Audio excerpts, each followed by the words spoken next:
बिस्मिल्लाहिर्रहमानिर्रहीम। आज प्यारे तलबा एक नई वीडियो के साथ हाजिर खिदमत है। वो ये है कि दरख्वास्त से क्या मुराद है, दरख्वास्त के लिखने का तरीक़ाकार क्या है। आपको मैं सबसे पहले बताता हूँ कि दरख्वास्त है क्या चीज़।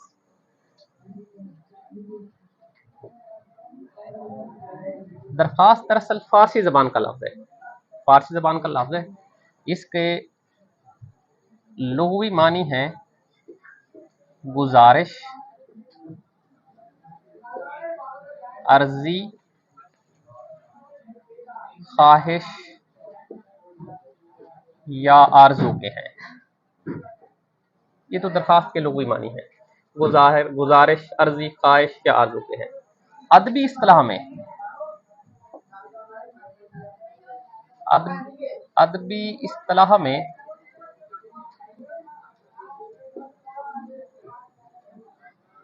दरख्वास्त से मुराद किसी हाकिम मजाज या बड़े अफसर को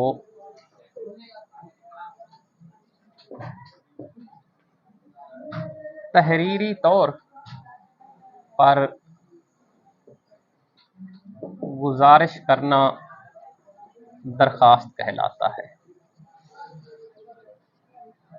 अदबी इस्लाम में दरख्वास्त से मुराद किसी हाकिम मजाज या बड़े अफसर को तहरीरी तौर पर गुजारिश करना, ये दरख्वास्त कहलाता है। अब दरख्वास्त को लिखने का तरीकाकार क्या है। दरख्वास्त को सबसे पहले आपने दाएं तरफ से शुरू करना है और सबसे पहले कौन सा काम करना है, आपने सबसे पहले हाकिम मजाज या अफसर का ओहदा लिखना है। यानी कि यहाँ पे हम लिखते हैं बाखिदमत जनाब हेडमास्टर, इस जगह पे सख्ता की अलामत डाल दिया करें। यह सख्ता की अलामत, इस सख्ता का मानी होता है मुख्तसर सा ठहराओ। बाखिदमत जनाब हेडमास्टर साहब नहीं लिखेंगे, साहब नहीं लिखेंगे।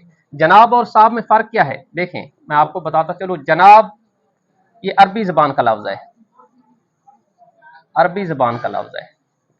जनाब अरबी जबान का लफ्ज है जिसका मानी है हुजूर, किबला, दोस्त वगैरह के। और ये है भी कलमा ताजीम, कलमा ताजीम। जबकि जो साहब की बात है, साहब भी अरबी जुबान का लफ्ज है, ये भी अरबी जुबान का लफ्ज है। अब इसका मानी क्या है, इसका मानी भी दोस्त है, दोस्त, रफीक, किबला, काबा वगैरह, ये सारे इसी के मानी हैं। यानी कि ये भी कलमा ताजीम है, कलमा ताजीम। इसलिए दो कलमा ताजीम हमेशा एक साथ इकट्ठे नहीं हो सकते। जनाब भी कलमा ताजीम और साहब भी कलमा ताजीम, लिहाजा दोनों को नहीं लिखा जाएगा, एक कलमा ताजीम लिखा जाएगा। बखिदमत जनाब हेडमास्टर, उसके बाद गवर्नमेंट हाई स्कूल, इसके बाद भी ये सख्ता की अलामत होती है मुख्तसर शहर को अलिफ बे जीम। तो इसके बाद दरखास्त का उन्वान लिखा जाता है। यह जी दरखास्त का उन्वान, ये दो ऊपर नीचे नुक्ते होते हैं, ये दो ऊपर नीचे नुक्ते राब्ता को ज़ाहिर करते हैं। ऊपर नीचे नुक्ते किसको ज़ाहिर करते हैं, राब्ता को।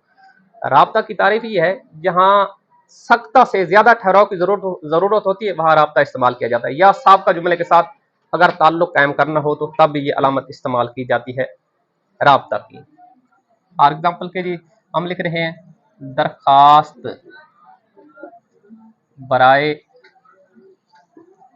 फीस माफी, यहां बराहे नहीं लिखेंगे, ये बराए लिखेंगे। इस बराए का क्या मानी है, बराए का मानी है के लिए, बराए का मानी है के लिए, और बराहे का मानी है करके। इस जगह पे हम बराए लिखेंगे, बराहे नहीं लिखेंगे। बराए का मानी है करके, बराए का मानी है के लिए, बराहे का मानी है करके। अब हम लिखेंगे अलकाब, ये है जी जनाब आली, यहाँ निदाइया की अलामत जनाब, जनाब आली लिखेंगे, जनाब आला नहीं लिखा जाएगा, आलिया नहीं लिखा जाएगा, इस तरह के अल्फाज नहीं लिखे जाएंगे। ये जनाब आली थी। इसके बाद है नफ्स मजमून। दरखास्त का नफ्स मजमून भी 3 हिस्सों पर मुश्तमिल है। नफ्स मजमून कितने हिस्सों पर मुश्तमिल है? 3 हिस्सों पर मुश्तमिल है नफ्स मजमून। नंबर 1 तमहीदी कलमात, तमहीदी कलमात होंगे। नंबर 2 होगा असल मुद्दा। नंबर 3 होंगे इख्तितामी कलमात। अब तमहीदी कलमात का आगाज होगा, मुअद्दिबाना इल्तमास है या अदब से मुल्तमिस हूं, अदब से गुजारिश है, इस तरह के। असल मुद्दा दरमियान में लिखा जाता है। अगर असल मुद्दा एक या एक से ज्यादा पैराग्राफ पर मुश्तमिल हो तो उसको हम पैरे की शक्ल में लिखेंगे। अगर असल मुद्दा कुछ ज्यादा लिखना हो तो उसको फिर पैराग्राफ की शक्ल में लिखेंगे। फिर इख्तितामी कलमात किस तरह होते हैं? दरखास्त को ऐसे ही खत्म नहीं करना चाहिए, इसके लिए कुछ इख्तितामी कलमात अदा किए जाते हैं। मिसाल के तौर पर हुजूर की आन नवाजिश होगी, खुदा आपका बख्त बुलंद करे, ये आखिर पे लिखे जाते हैं। इसके बाद आपने बाएं तरफ, सफ़े के बाएं तरफ लिख देना है दरखास्त गुजार। दरखास्त गुजार की जगह पे